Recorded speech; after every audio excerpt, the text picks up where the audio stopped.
Magandang umaga po sa lahat. Shout out po sa lahat. Saan man kayo, good morning. May the blessings of our God Almighty be upon each of you. Maraming salamat sa inyong pagsubaybay. Salamat sa pagsama sa akin dito sa Wonderful Words of Life. So aking babasahin dito sa simula sa 1, no? Ang title nito, ang chapter title ay Awit ng Tagumpay ni David. So dito siya, O Yahweh, ika'y aking minamahal. Ikaw ang aking kalakasan. Sa verse 2, dito tayo mag-focus sa verse 2. Si Yahweh ang aking batong tanggulan, ang aking tagapagligtas, Diyos at kalungan, tagapag-ingat ko at aking sagalang. Purinawa ang Diyos sa pagbasa at kanyang salita, sa pangalan ng Ama, ng Anak at Espiritu Santo. Lord, maraming salamat sa bagong pag-asa. Magandang umaga na ibinigay niyo po sa amin at salamat na kagabi sa aming pagtulog, mayroong nagbantay na hindi naiidlip at hindi natutulog. At salamat na dahil sa iyong pag-alalay, kami ay muling nagising at mag-enjoy ng iyong nilikha para sa amin. Panginoon, maraming salamat. Sa iyo lamang ang kapurihan kalwalhatian. Sa pangalan ni Jesus na aming Panginoon tagapagligtas, lahat po'y magsabi ng Amen and Amen. So dito mga kapatid, sa una, si Yahweh ang aking batong tanggulan. So mga kaibigan, pasensya na po kayo, naalaala ko yung bato na doon po kasi sa Doña Remedios Trinidad,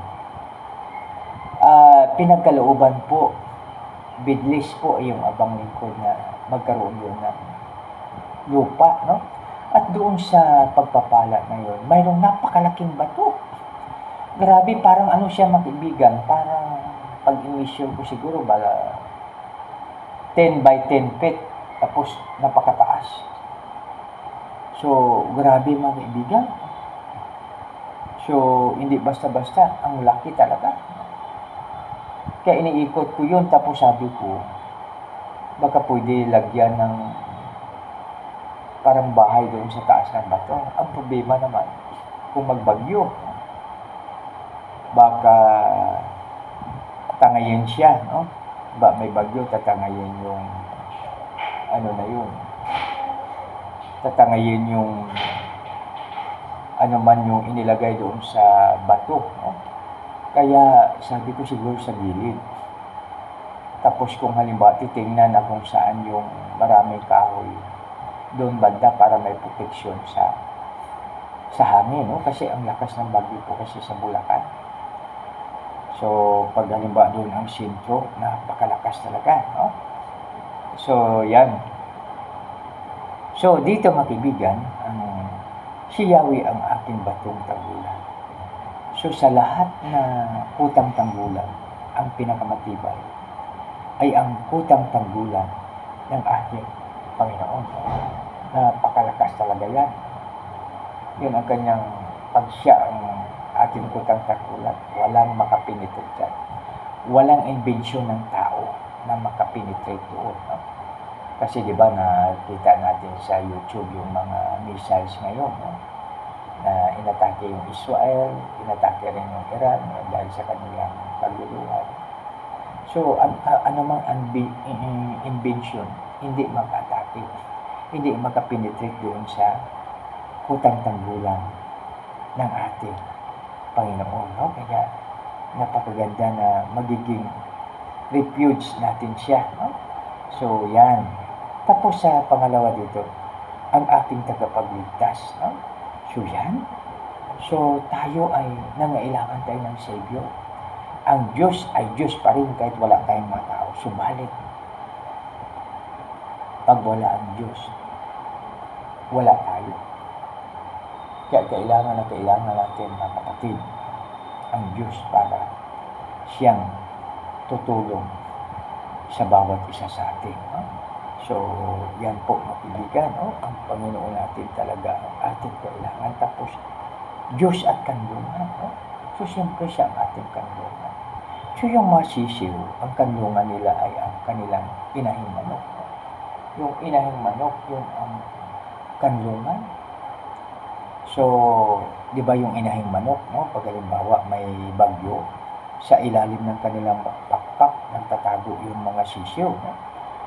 Wala pa akong video tungkol doon, subalit sisikapin ko na kung magbuto o kaya kung halimbawa magkaroon ng sisiw ang aming inahing manok, bibidyohan ko na pag umulan, no? Ang galing, no? Tapos yung mga sisiw, trained din. Pag ibuka ng inahing manok ang kanyang ang kanyang pakpak, papasok ka agad, tapos isira niya na, tapos may proteksyon na yung mga kuha natin, no? So ito, tagapag-ingat ko at aking sanggalang, no? So ang pag-ingat ng Panginoon sa atin ay parang tulad ng pag-iingat natin sa ating mga mata, no? Kasi lahat po tayo, iniingatan po natin ang ating mata dahil sa lahat ng parte ng ating katawan, pag mawala ang mata, mahirapan tayo, no? Ibig sabihin, kailangan natin yung ating hahawakan para makalakad tayo sa gusto nating puntahan, no? So, yan. So, ibig sabihin, may solusyon naman kasi ang bulag naman ay ang kanilang pandinig ay hindi basta-basta, no? Grabe rin ang kanilang pandinig, kaya napakaganda, no? Kaya makibigan, alalahanin natin na ang ating Panginoon, ang siyang ating kanlungan, no? Aking basahin ulit. Si Yahweh ang aking batong tanggulan, ang aking tagapagligtas, Diyos at kanlungan, tagapag-ingat ko at aking sagalang, no? So, grabe ang pag-iingat sa atin ng ating Panginoon, di ba? Sa ating pagtulog sa gabi, mayroong nagbabantay sa atin na hindi natutulog at hindi naiidlip, no? At habang natutulog tayo, ang mamahihinang parte ng ating katawan, ito ay pinapalakas, rini-repair, parang cellphone na sinacharge natin, no?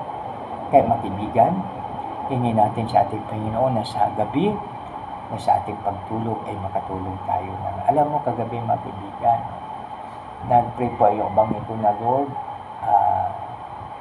please help me na makagising ako ng 5 o'clock. Nagising ako more than 5 o'clock. No? So, ibig sabihin, within the range of 5 o'clock pa rin. No? So, ibig sabihin na napakasarap matulog. Kaya makibigan, sikapin natin na makatulog tayo ng masarap na masarap. No? Dahil sa ating pagtulog na masarap,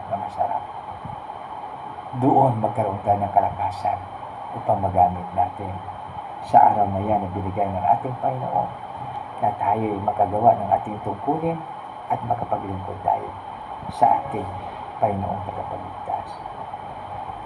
So, basahin ko po ulit. Si Yahweh ang aking batong tanggulan, ang aking tagapagligtas, Diyos at kanlungan, tagapag-ingat ko at aking sanggalang. No? Napakaganda. Kaya makibigan, ano man ang challenge po natin sa buhay, huwag tayong mag-worry. Bakit? Bakit hindi tayo mag-worry? Dahil si Lord ang ating batong tanggulan, siya ang ating tagapagligtas, siya ang ating kanlungan, at siya ang tagapag-ingat, at siya ang ating sanggalang. So, wala na tayong mahanap pa sa iba, kundi sa Kanya lang. Kaya napakabuti at napakadakila ang ating Panginoon, mga kaibigan. No? So, sino pa ba ang ating hahanapin?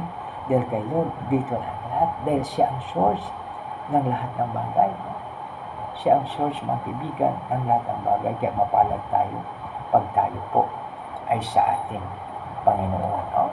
Kaya napakaganda pag tayo ay sa ating Lord, dahil doon sapat na sapat po tayo. So, aking ulitin, mga kaibigan, mula sa verse 1, O Yahweh, ika'y aking minamahal. Ikaw ang aking kalakasan. Si Yahweh ang aking batong tanggulan, ang aking tagapagligtas, Diyos at kanlungan, tagapag-ingat ko, at aking sanggalang. Mga kaibigan, tayo na po'y manalangin. Panginoon, maraming salamat po sa iyong salita. Lord, salamat na ikaw ang aming batong tanggulan, aming tagapagligtas, aming kanlungan, aming tagapag-ingat, at aming sanggalang. Salamat, O Lord. Sa iyo lamang ang kapurihan kalutian. Sa pangalan ni Jesus, naming Panginoon Tagapagligtas. Lahat po'y magsabi ng Amen and Amen. Shout out po sa lahat. Big shout out po sa lahat. Salamat po sa inyong pagsama, sa inyong pagsubaybay sa umagang ito. Sa muli, may the blessings of our God Almighty be upon all of you. Sa muli, maraming salamat sa inyong lahat. God bless us all.